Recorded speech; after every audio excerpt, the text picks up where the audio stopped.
Hello दोस्तों, आज हम बात करेंगे ट्रांसफार्मर के बारे में।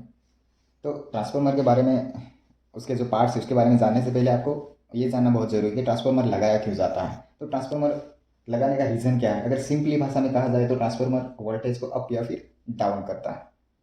तो सबसे पहले हम देखते हैं कि उनकी ट्रांसफार्मर की ज़रूरत क्या क्यों पड़ती है। देखो, कोई भी पावर स्टेशन में जो पावर जनरेट होता है, कोई भी पावर स्टेशन में जो पावर जनरेट होता है वो होता है लगभग 11 kV, और उसको ट्रांसफ़र करते हैं जब दूर जगह पे लेके जाना है। बहुत ही दूर जाना है, 2000 किलोमीटर 3000 किलोमीटर अगर ट्रांसफ़र करना है, ये पावर को ट्रांसफ़र करना है तो 11 kV है, उसको बहुत ही लंबा लेके जाना है तो उसको स्टेप अप यानी वोल्टेज को अप करने की ज़रूरत पड़ती है। तो यहाँ पर ट्रांसफार्मर लगा देते हैं और इस वोल्टेज को कन्वर्ट कर देते हैं टू 20 kV, या फिर कहीं पर 66 kV। इस तरह से उसको ट्रांसफार्मर लगा के वोल्टेज को बढ़ाया जाता है ताकि ये जो ट्रांसफ़र करने के लिए जो कंडक्टर लगता है वो छोटा लगे। हम सबको पता है, इलेक्ट्रिकल फील्ड में उनको पता है कि करंट को पास होने के लिए कंडक्टर की ज़रूरत पड़ती है, और जितना एम्पियर ज़्यादा रहेगा उतना मोटा कंडक्टर लेना पड़ता है। इसलिए वोल्टेज को अप कर देते हैं, वोल्टेज को बढ़ाते हैं और करंट को कम कर देते हैं। उससे क्या होगा कि हमारा जो कंडक्टर है वो बहुत ही छोटा लगेगा। तो इस तरह से इसको स्टेप अप करते हैं और फिर ये वोल्टेज को लंबा लेके जाते हैं। ये हमारा पावर स्टेशन है, ये पावर स्टेशन है। पावर स्टेशन में 220 kV आया या फिर 66 kV आया, तो अभी गांव में पहुंचाने के लिए, पावर स्टेशन से गांव में पहुंचाने के लिए 11 kV करना पड़ेगा। तो हम लोग इसको 11 kV में पावर स्टेशन में कन्वर्ट करते हैं, और फिर यहाँ से गांव में पहुंचाने के लिए, गांव में जो ट्रांसफार्मर लगा होता है उसमें पहुंचाने के लिए 11 kV भेज देते हैं, और फिर गांव में घर में सप्लाई के लिए, घरों में सप्लाई के लिए 220 kV ज़रूरत रहती है। तो यहाँ भी ट्रांसफार्मर लगाते हैं और यहाँ पे 40 वोल्ट या फिर 400 वोल्ट या फिर 230 वोल्ट, सिंगल फेज में 230 वोल्ट, इस तरह से ट्रांसफार्मर लगाते हैं। देखो, तो आपको मैंने समझा दिया कि ट्रांसफार्मर की ज़रूरत क्यों पड़ती है।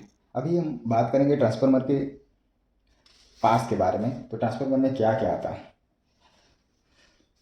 तो देखो, आप सबने कहीं ना कहीं तो ट्रांसफार्मर देखा हुआ है। देखो, सबसे पहले आता है इसकी बॉडी। ट्रांसफार्मर की आपने बॉडी देखी होगी, तो उसमें आता है वो टैंक। ये इस तरह से रहता है ट्रांसफार्मर का टैंक। उसके अंदर पूरा का पूरा ऑयल भरा रहता है, इसके अंदर पूरा ऑयल भरा रहेगा।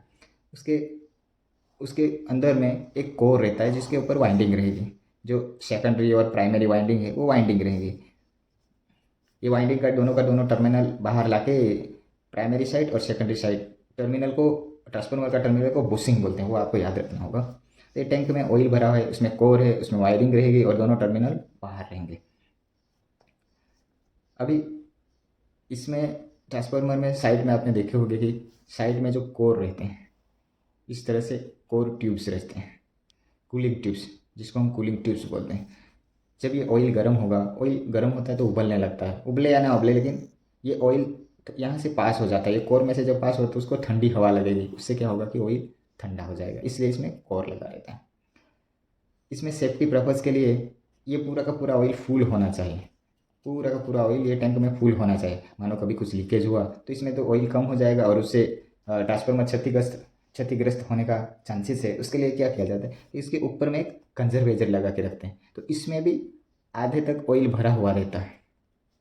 आधे भरने का मैं रीज़न भी आपको बताता हूँ, ये आधा क्यों भरा हुआ होता है, पूरा क्यों नहीं भरा हुआ होता है। तो कभी कभी क्या होता है कि ओवरलोड की वजह से, या फिर जब ट्रांसफार्मर फुल लोड में चलेगा तो इसका जो ऑयल है वो गर्म हो जाएगा और गर्म होकर उबलने लगेगा। तो यहाँ से होके इसमें आएगा और इसमें जैसे ही गर्म होता है इसमें भर भर जाता है, तो फुल होगा तो क्या होगा कि ये ट्रांसफार्मर फट जाएगा। तो इसमें आधा है, तो कभी ज़रूरत पड़े तो उस हिसाब से वो एडजस्ट कर लेते हैं। और जब इसको ज़रूरत रहेगी कहीं से लीकेज, कोर में से, कूलिंग ट्यूब में से या फिर ड्रेन वाल से कुछ लीकेज हुआ, तो इसमें का जो आधा ऑयल है वो लेवल इसमें से इसमें चला जाएगा। देखो, कंजर्वेशन टैंक के ऊपर से एक ब्रीथर रखा हुआ है। वो ब्रीथर का क्या काम है, वो एयर लेने के लिए है। ब्रीथर जो है वो एयर लेने के लिए है, वो कंजर्वेटर टैंक के ऊपर लगा होता है और वो एयर लेने के लिए। इसमें क्या होता है कि ब्रीथर में यहाँ पर एक सिलिका जेल सिलिका जेल रहता है ब्रीथर में। वो क्या करता है, वो भेज को पूरा सॉक लेता है। हवा जब अंदर जाएगी तो उसमें जो भी भेज रहेगा उसमें ये ब्रीथर है वो भेज को सॉक लेता है, उससे भेज अंदर नहीं जाएगी और आपकी वाइंडिंग इंसुलेशन डैमेज नहीं होगा। साथ में यहाँ पर एक छोटा सा ऑयल ऑयल वाला टैंक डिब्बा दिया जाता है। तो जब एयर जाएगा तो एयर के साथ में थोड़ा सा डस्ट रहता है, वो ऑयल यहाँ पर ऑयल होने की वजह से डस्ट यहाँ चिपक जाता है, तो और डस्ट को अंदर जाने नहीं देगा। तो ये हमने देखा ब्रीदर क्या काम करता है, कंजर्वेटर क्या करता है। अभी देखो, अभी इसके बीच में एक आता है Buchholz relay. Buchholz relay safety, transformer का सेफ्टी के लिए होता है।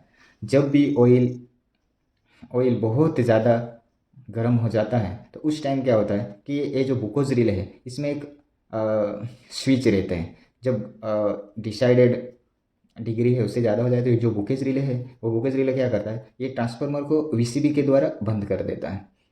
उससे क्या, इसको प्रोटेक्शन मिलता है, ट्रांसफार्मर फटता नहीं। इसके अलावा इसमें लेवल सेंसर भी रहता है, ऑयल का लेवल सेंसर भी रहता है। मानो ऑयल लेवल इसमें कम हो गया तो वो भी इसको ट्रांसफार्मर को बंद कर देता है। तो बुकेज रिले सेफ्टी के लिए लगाया जाता है, ये आपको याद रखना होगा। तो बुकेज रिले जो है वो ट्रांसफार्मर की सेफ्टी के लिए लगाया जाता है। इसमें दो रिलेस होते हैं, एक तो लेवल का और दूसरा हीटिंग का। यहाँ पर देखो, यहाँ पर एक टेम्परेचर गेज लगा रहता है। टेम्परेचर गेज आपको टेम्परेचर दिखाएगा कि ट्रांसफार्मर का टेम्परेचर कितना है।